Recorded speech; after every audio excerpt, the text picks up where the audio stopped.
let's talk about something that just happened across the wire today. For y'all that don't know, Boston Bruins re-signed Patrice Bergeron and David Krejci. Yes, so this was pretty breaking news to me, in my opinion, because this is something I expected Patrice Bergeron to come back. I was a little less kind of, optimistic regarding Krejci. So let's get right into it. I'm going to add it right here. So Patrice Bergeron and Krejci each signs a 1-year contract with the Bruins. Centers reunite with Boston. Patrice Bergeron and David Krejci will be back with the Bruins this season. Patrice Bergeron signed a 1-year, $2.5 million contract with the Bruins on Monday. The 37-year-old center can, earn an additional $2.5 million on performance-based incentives. He was unrestricted free agent and decided, hey, I'm going to come back.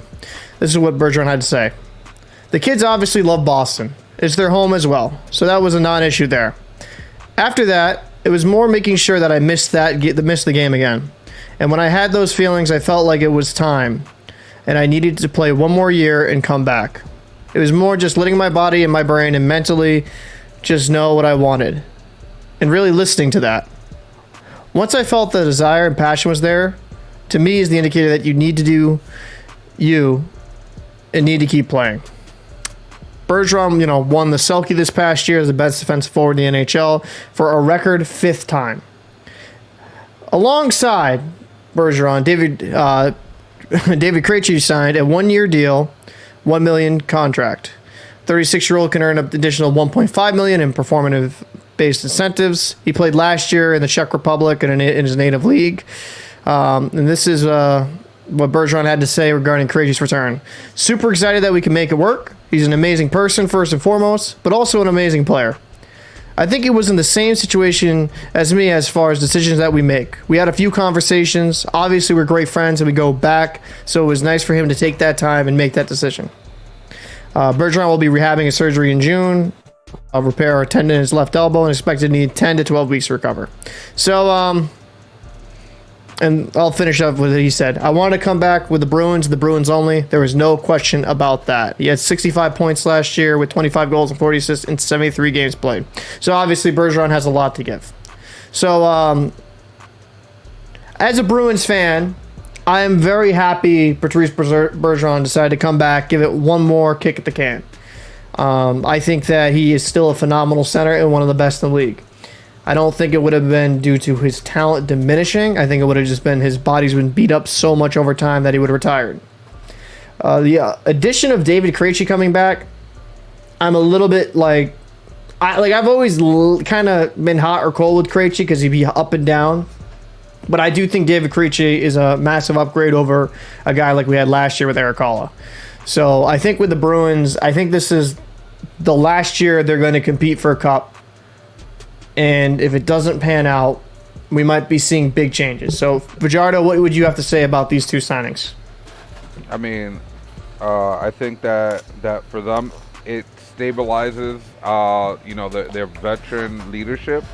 As they bring in some of these younger players to really try to develop them into those type of players that really give their all, their heart and soul to the Bruins, so they're not only legends to the Bruins, they're exemplary players and people on and off the ice. And with every team now bringing in what you would consider young talent, you kind of need those leaders in the locker room that can show them the way, right? I mean, they're not Jedis from Star Wars, but this is the way, right?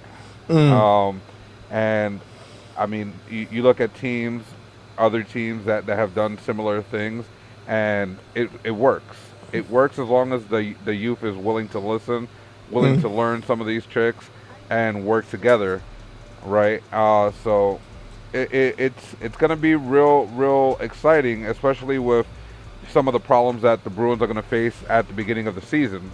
Some of these guys are going to be injured, still recovering, and won't be available to begin the season. But you look at the second quarter of the season as where, okay, now we're going to see what they have, Yeah, I think it's going to be kind of a massive. It's going to be a massive get for their depth, right? Because let's just call it how it is. The center depth last year, when you have Eric Haula as your second line center, you don't have enough depth. And then Bruins haven't done enough in their development to bring in more centers. I mean, the guys who brought in have just not panned out. And I don't know if that comes down to seeing the right talent or just having poor development down in the lower levels.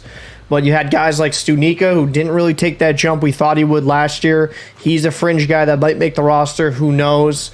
With those additions, I don't think so. I think if you bring in a guy like David Krejci even, kind of shows they don't really have too much faith in Stunica coming into a center role. Maybe a bottom six winger, probably not going to be a top six center.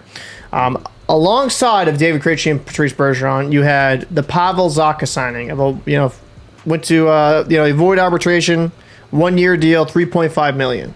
Pavel Zacha, it's actually funny enough, he literally trains like the ice rink that I can walk to 5 minutes down the road. I've heard like from the people in the community, phenomenal dude. He's only 25 years old. He had 36 points last season, 15 goals, 21 assists, 70 games. This is what Zacha had to say after the trade to Boston. It's great. I know a lot of guys. I train summers here in Boston, stay here in the summer, so I know a lot of players. The Czech players who are on the team here too, forwards like Pasternak, Nos, Sorbrel. Every time I play against them, it's a tough team to play here. So being part of it, it's really exciting for me. Now, like he was the number six pick in the 2015 draft. He hasn't really lived up to that billing. He's always had that talent. He has the speed. He's still only 25 years old. So maybe he can just a new scenery he can make that fit. But I think with Bergeron and Krejci coming in, I think it definitely certifies him being on the third line with Charlie Coyle and someone like Craig Smith.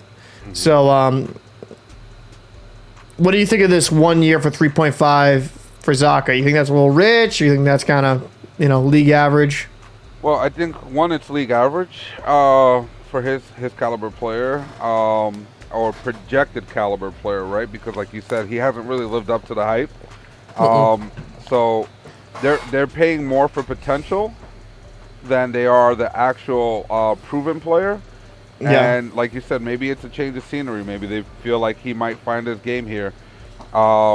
It's all it's all going to be on the table to see. I mean, according to Cap Friendly, they have them. They have Zacha with Coyle and Foligno on the third line. Oh, God, no, it would not be Foligno. I definitely don't agree that that's going to be the thing. I think Foligno moves up with David Krejci and DeBrus probably. No. Foligno shouldn't play. Because not to cut you off, I watched them last night, last year. Yeah. I mean, to me, this is what you do, right?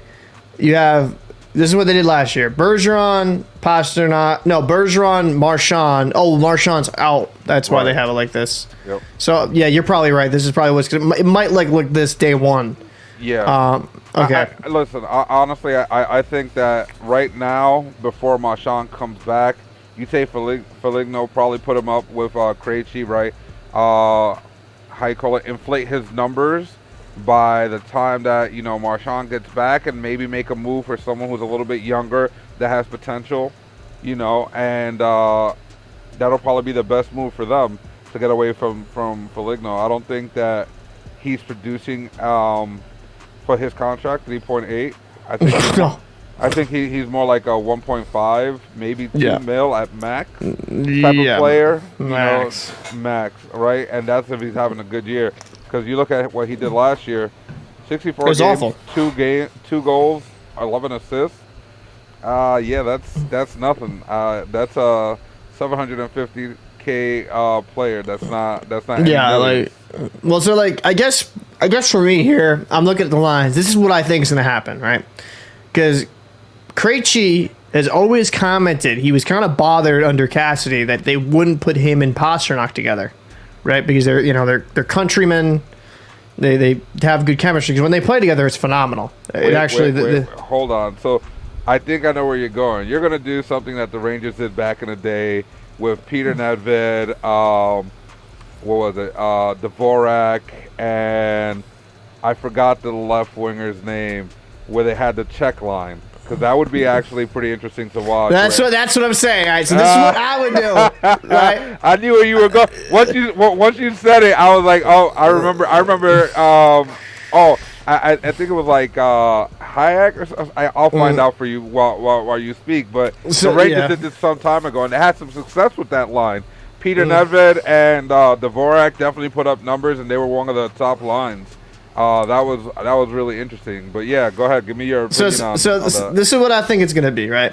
So when I think everyone's healthy, it's going to be like Marchand, Bergeron, DeBrusk, and then I think it would be David Krejci, Taylor Hall, and Pasternak, right? That's what I think when everyone's healthy. But for starting the season until people get back, I think it's going to be Hall and Bergeron with probably someone like, probably Jake DeBrusk on the right wing because he has played right wing because Marchand's on left.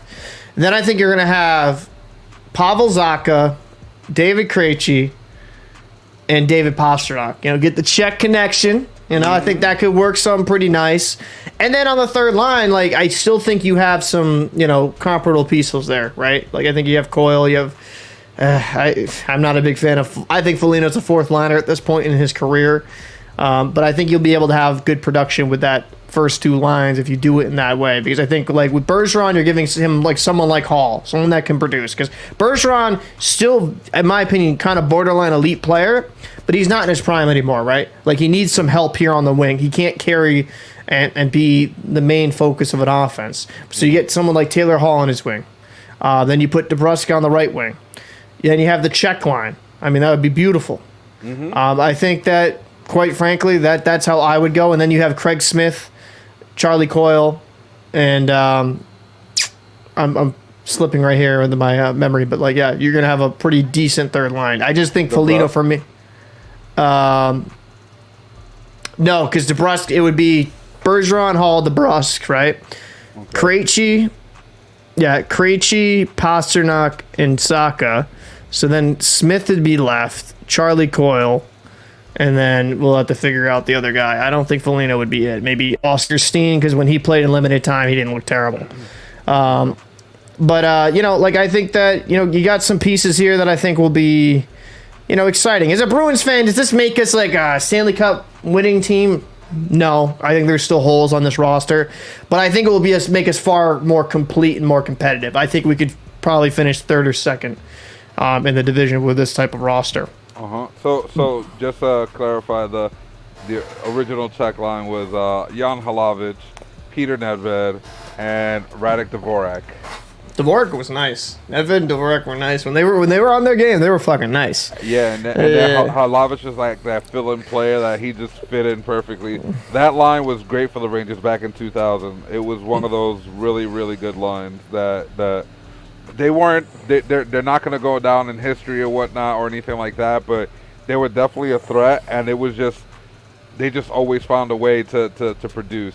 They were exciting to watch. So if Boston can pull something like that off, I think that it puts them in a better place overall. Yeah, no, that's exciting. So we'll we kind of wanted to start this podcast off with the Pacific Division. We won't start this podcast off talking about that because it's breaking news. So this video will probably be up today.